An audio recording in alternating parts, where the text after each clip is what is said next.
কিন্তু জীবনে প্রতিষ্ঠিত হওয়ার জন্য লড়ছে, চ্যালেঞ্জ গ্রহণ করেছে। এটা ছেলেদের উচিত ছিল। আজহারের ঘরে জন্ম নেওয়া সেই ইব্রাহিম কিন্তু চ্যালেঞ্জ গ্রহণকারী একটা ছেলে। সে এখন তার পিতাকে বলছেন, কি বলছেন? আমরা একটু কোরআনের ভাষা শুনি। আল্লাহ রাব্বুল আলামিন বলেছেন, সূরা মারিয়ামের মধ্যে এসেছে ঘটনাটা 41 থেকে 45 নম্বর আয়াতের মধ্যে। আল্লাহ পাক বলছেন, ওয়াযকুর ফিল কিতাবি ইব্রাহিম বা'দা আউযু বিল্লাহি মিনাশ শাইতানির রাজীম। হে নবী মুহাম্মদ সাল্লাল্লাহু আলাইহি ওয়াসাল্লাম, আপনি এই কিতাবে ইব্রাহিমের ঘটনা বর্ণনা করুন। ইয ক্বালা লিআবিহি, যখন ইব্রাহিম তার বাবাকে বললেন, তার বাবা মানে আযরকে বললেন, ইয়া আবাতি, হে আমার বাবা, লিমা তা'বুদু, তুমি কেন ইবাদত করো এমন সত্তার, মা লা ইয়াসমাউ, যে শুনতে পারে না, ওয়ালা ইউবসিরু, দেখতেও পারে না, ওয়ালা ইউগনি আনকা শাইআ, তোমার কোনো উপকার করতে পারে না। একটা ছেলে যার বয়স হবে 15 থেকে 20 হয়তো বা হাইয়েস্ট, তার কাছে কি এমন জ্ঞান আসলো যে সে তার বাবাকে এখন চ্যালেঞ্জ করছে? তার জ্ঞানতাত্ত্বিক যুদ্ধ শুরু হলো, আদর্শিক যুদ্ধ শুরু হলো বাবার সাথে। হে আমার বাবা, আপনি কেন এমন সত্তার ইবাদত করছেন যে শুনতেও পারে না? অসারতা দেখিয়ে দেওয়া হচ্ছে চোখে আঙ্গুল দিয়ে, দেখতেও পারে না, আপনার তো কোনো উপকারও করতে পারে না, কোনো ক্ষতিও করতে পারে না। ওয়ালাম ইউগনি আনকা শাইআ, ইয়া আবাতি, হে আমার বাবা, ইয়া আবাতি ইন্নী আখাফু আন ইয়ামাসসাকা আযাবুম মিনার রাহমানি ফাতাকুনা লিশ-শাইতানি ওয়ালিয়্যা, হে আমার বাবা, আমি ভয় পাচ্ছি যে আপনার উপরে না আবার আল্লাহ পাকের গজব নেমে আসে এবং আপনি শয়তানের ওলি না হয়ে যান। ওলি মানে কি? বন্ধু, বন্ধু, শয়তানের বন্ধু না হয়ে যান। ইয়া আবাতি ইন্নী ক্বাদ জাআনি মিনাল ইলম মা লাম ইয়াতিকা ফাত্তাবি'নি আহদিকা সিরাতান সাওয়িয়া। কি চমৎকার কথা! ছোট্ট ছেলেটা বলছে, হে আমার বাবা, আমার কাছে একটা জ্ঞান আসছে, জ্ঞান, আমার কাছে একটা জ্ঞান এসেছে যেটা তোমার কাছে আসে নাই। ফাত্তাবি'নি, তুমি আমার অনুসরণ করো। আহদিকা, আমি তোমাকে পথ দেখাবো। সিরাতান সাওয়িয়া, সহজ সরল পথ দেখাবো তোমাকে।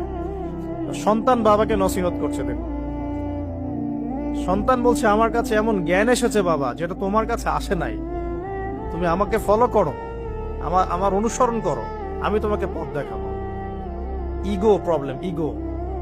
আজকেও যখন কম বয়সী কোনো মানুষ বেশি বয়সের কাউকে দাওয়াত দিতে যাবে, এরকম প্রবলেম ফেস করতে হবে। বাবা কি বললো, কেন ফেস করতে হবে আল্লাহ পাক সেটাও বলেছেন সূরা বাকারা। এটা এই সূরাটা সূরা বাকারায় বলেছেন, ওয়া ইযা কিলা লাহু ইত্তাকিল্লাহ, কিছু মানুষ আছে যাদেরকে যদি বলা হয় আল্লাহকে ভয় করুন, আখাযাতহুল ইজ্জাতু বিল ইসম, তাদের প্রেস্টিজে লাগে। এক কথায় কি?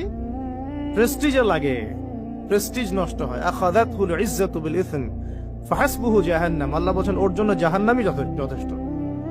ওয়াসাআত মাসীরা, কত নিকৃষ্ট সেই আশ্রয়স্থল। এখনকার সমাজে এই প্রবলেমটা আপনারা ফেস করবেন। যদি আপনার বয়স কম হয়, আপনার কাছে অনেক জ্ঞান থাকলেও মানুষ সমাজের নিতে যাবে না।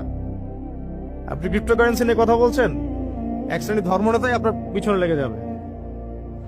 আপনি ইসলামিক রেভলিউশন নিয়ে কথা বলবেন, ইসলাম এস্টাবলিশমেন্ট নিয়ে কথা বলবেন, ইউনিটি নিয়ে কথা বলবেন, উম্মার করণীয় নিয়ে কথা বলবেন।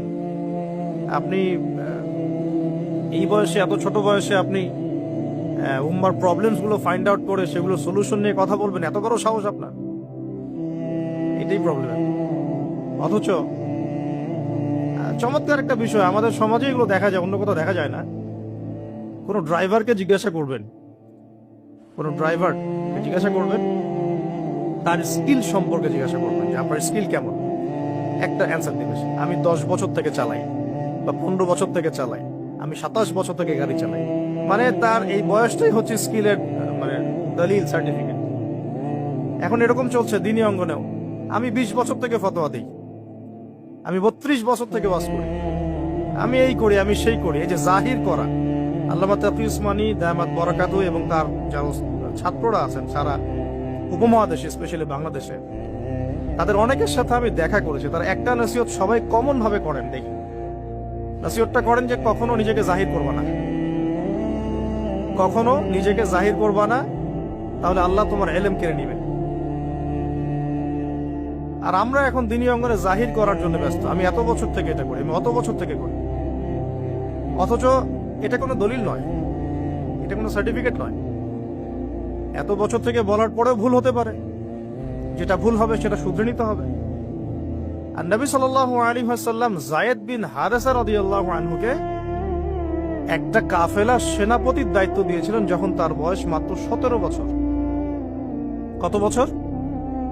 17 বছর বয়সী একজন তরুণ সাহাবী যায়েদ ইবনে হারেসা রাদিয়াল্লাহু আনহু, তিনি নেতৃত্ব দিচ্ছেন এমন সাহাবীদের যে সাহাবীরা তার চেয়ে বয়সে অনেক বড়। এমনকি এই অভিযান শেষ হওয়ার আগেই নবী সাল্লাল্লাহু আলাইহি ওয়াসাল্লাম ইন্তেকাল হয়।